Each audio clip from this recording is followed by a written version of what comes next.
Let's take a look at Disney. Shares are surging after the company beat on earnings with streaming profits topping expectations. Earlier today, we caught up with the CFO of Disney, Hugh Johnston. Here's what he had to say. 2024 was a terrific year, and Q4 was a great cap to a terrific year. 6% revenue growth, 21% OI, and then, of course, 39% EPS growth.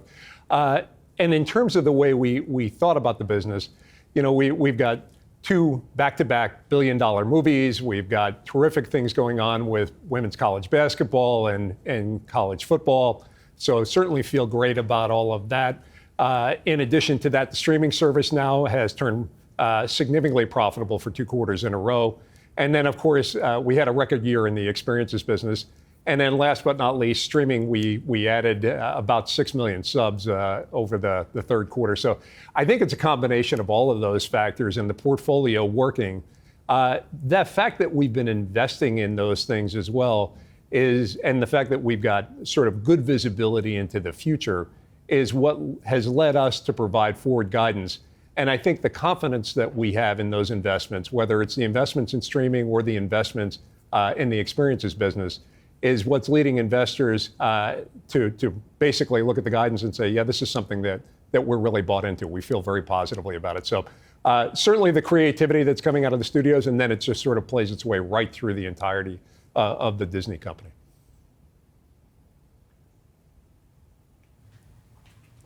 Joining us now for a deep dive into Disney's results is Ivan Feinseth. He's Tigress Financial Partners Chief Investment Officer. Ivan, it's great to have you. So we certainly just heard from Hugh Johnston. He was very excited about what we saw from Disney here this past quarter, and I think rightfully so. When you take a look at these numbers, especially the direct-to-consumer side of the business, profit there, $321 million, well above what the street had been looking for. I know you're pretty bullish on Disney right now, so what do you make of these results? It was a great quarter. I think they're definitely turning a corner. I continue to say that content is king and Disney is the king of content. And the power of their content goes beyond just streaming or even theaters. It goes into the parks. It goes to licensing, product sales. So they get multiple bites at the apple for all of the content that they produce. And they're just great at telling stories and making great content that resonates across all demographics and endures. It was interesting hearing about their content. Obviously, their movies were big positive over the last quarter, but there was a big question mark about content and the movie side of the business, especially heading out of COVID. Do you think that question mark is officially behind us? Absolutely. People are going back to the theaters, especially for action adventure movies of that which Disney dominates with the Marvel franchise and with the Star Wars franchise. And they even do really well in animation. They have had a number of blockbuster animation movies come out post-pandemic, and that drives people to the park. That drives people to buy Disney merchandise and engage in Disney in multiple ways. They're seeing a pickup in gaming. So they're starting to hit on all cylinders, and the company has, I believe, definitely turned a corner. And the profit in streaming is just really a powerful statement. Is it going to be enough, though, to continue to offset the declines that we're seeing in the linear business?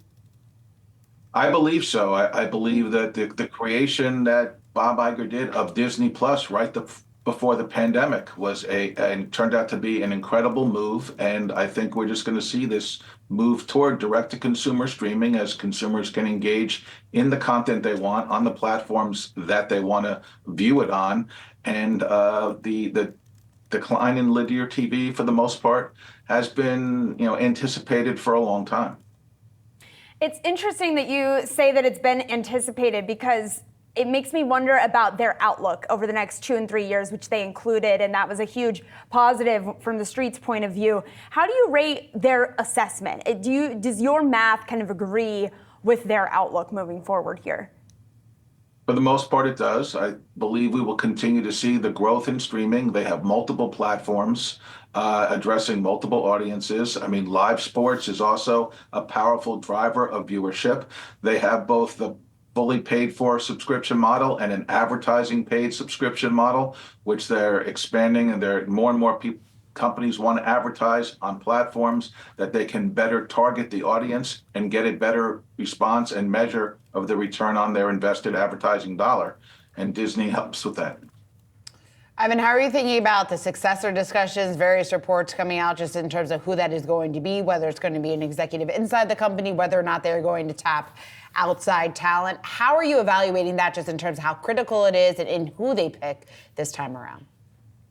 Well, I think that Bob Iger has been an incredible CEO. He came back and he's doing an incredible job. And one of the things I believe a good CEO does is to build an enterprise that endures, and whoever takes over will continue to build on the success that he has built.